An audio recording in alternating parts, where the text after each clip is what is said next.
You know, I'm a Sagittarius, and there has to be a million things going on in my life at one time for me to function. It's about time for me to get down, for me to get down. It's real funny how when you have to juggle other people's careers around a career that you're trying to build. This is the beginning. And right now, my wife's giving me a year. So I got 365 days from today to get it cracking or let it go. It was hard because at first, I was like, why God, why am I going through this? I had 6-week consecutive radiation and 2 sessions of chemo, so I couldn't work. I knew that it did a lot to your body, but I didn't know that it was going to shut you down. My body was so tired, but at days I couldn't get out the bed. And they lost me twice because they had to do 2 surgeries. I was in the hospital for 2 months. Unfortunately, I had lost my apartment when I was in the hospital because I fell behind on my rent because I couldn't work. I'm sorry. I had to really get an understanding on what was going on. Like Grady was like, no, we're gonna do this, this, this. And then once they found out what was going on, they had a game plan already. I was blessed with the best. That's been my saying. I mean, from doctors on down from my church, my parents. The cancer center is wonderful. I love being around good people. There were some outstanding nurses, and the doctors were outstanding also. Grady's like having a second family. My name is Del Dorsey, and I'm a cancer survivor.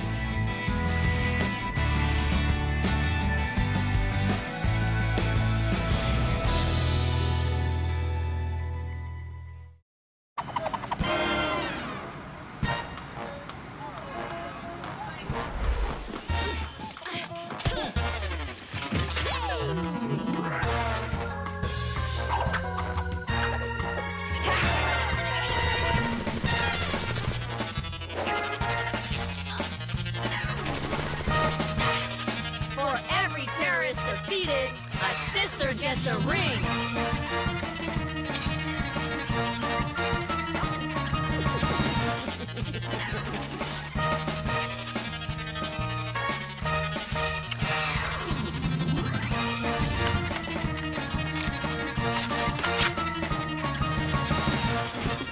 Hey, there's nothing this little altar girl can't handle. Girl, we might all be going to the chapel sooner than we thought.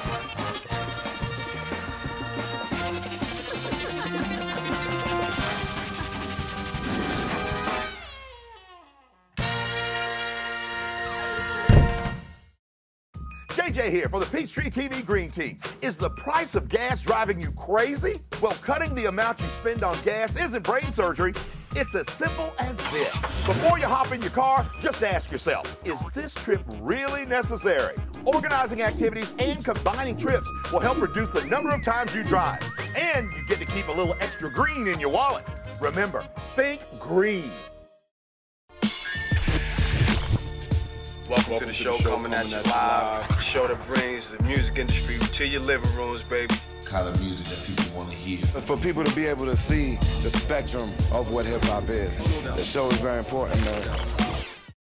What is it about Monica that makes people feel good? They know that I'm just like them. I have everyday trials and tribulations. There's going to be good with the bad. It's a part of life. But I think that my inner peace is something that I try to share with them most because they know about the things that have happened in my life. But now I tell them about how I made it through and how I live now by choice. And I tell them how who you used to be has to be no reflection of who you can be or who you are at this point. So we connect. My audience and I just connect on a totally different level. And I'm very open and honest. There's no doubt about that.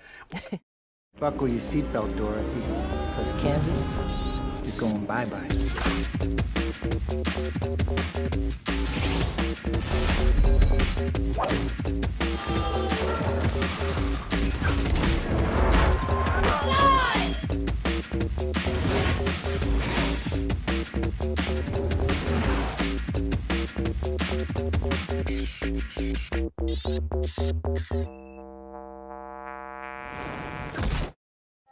Where is Public Enemy? What's the deal? What's your latest hit, brother? 1, 2, 3. 1, 2, 3. Where were you when hip hop began?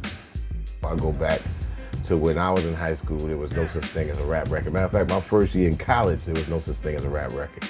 So the second year in college, that's when King Tim III came out, and a couple months later, Rapper's Delight was the official first rap record.